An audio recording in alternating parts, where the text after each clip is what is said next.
name is Anna. I was an ordinary Year 9 student.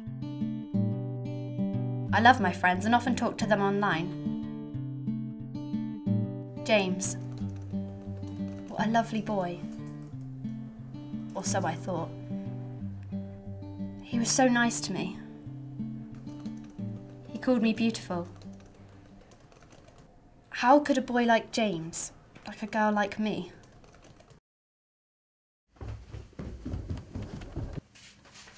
He took me by surprise when he bought me train tickets to go and meet him. It was real. His feelings were real. At this point, I thought it was meant to be. So I packed my bag and didn't even stop to think. I couldn't talk with my parents because I knew they would ask me lots of questions and where I was going, and they wouldn't understand. So I got on the train. I felt guilty that I'd lied to my parents. If they found out, they would have been furious. This was something I had to do on my own. What if he doesn't like me in person? What if he thinks I'm too young? What if he doesn't show up?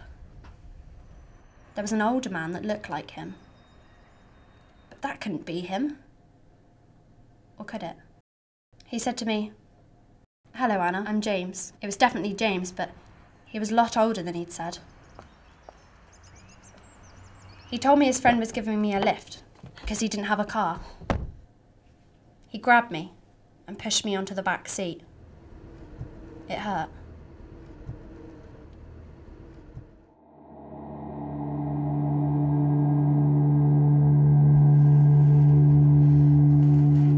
On a good day, I only had to sleep with 5 men. If I was lucky, James would be kind to me and still tell me nice things. I still loved him, but hated that he made me do this for money. He told me that there was no other way and that money was tight. I felt so ashamed. What would my parents think of me? This was every day. In my experience, I've probably dealt with every week 2 to 3 incidents of child sexual exploitation, which is quite concerning really when you consider that a lot of this crime goes unreported, so we're just scratching the surface. The suspects in child sexual exploitation and trafficking use a variety of tactics to actually make contact with children and young people. This can be on the internet, it can be actually on the mobile telephones, it can be absolutely anywhere. So much so now that we spend quite a lot of time in the police service doing some studying and research around the psychology of child sex offenders. And this includes actually trying to work out why they commit the offences and also the grooming techniques that they use. And again, they use a variety of grooming techniques, which can be buying presents, it can be giving the child a telephone, it can actually be stupefying them by drugs and alcohol. And they use a variety of tactics to actually make contact with the children and young people in the first place.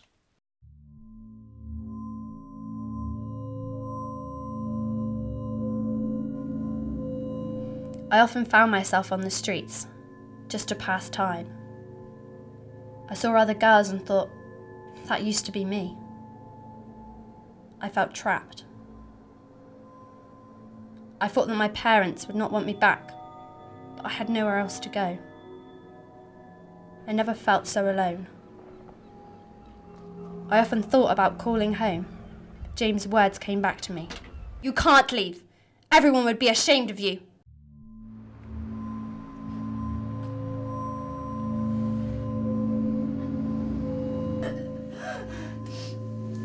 Before long, I got really ill. Enough for James to get worried, and he took me to hospital. The doctor didn't let him in, and I knew that this was my only chance to get out.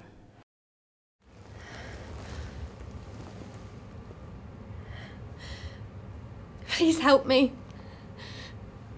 So So children may present with, to the paediatric department with problems related to poor mental health. For example, they may present being intoxicated with drugs or alcohol, be suffering an eating disorder. They may have just been found out on the streets and brought into hospital as a place of safety for them. So there are many, many different ways in which children and young people may present. I've started the road to recovery through counselling. It was really hard to talk about what I'd done, but it helped me realise that James had never loved me. I'm back at home, and life is almost normal. As normal as it can be.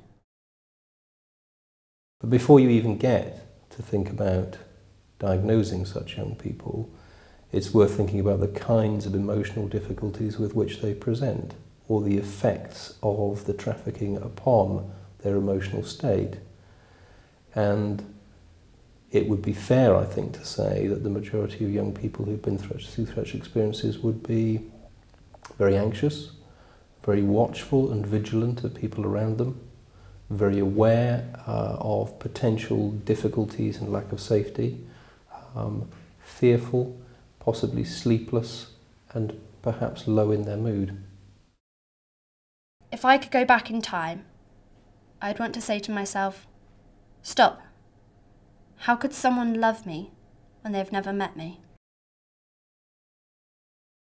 In my opinion, we've almost failed as a police service if we're actually needing to investigate, because we could actually stop most of these incidents happening if we worked in a multi-agency forum. Child protection is everyone's responsibility, and that's a message that we want to get over very strongly to all staff that are working in the hospital.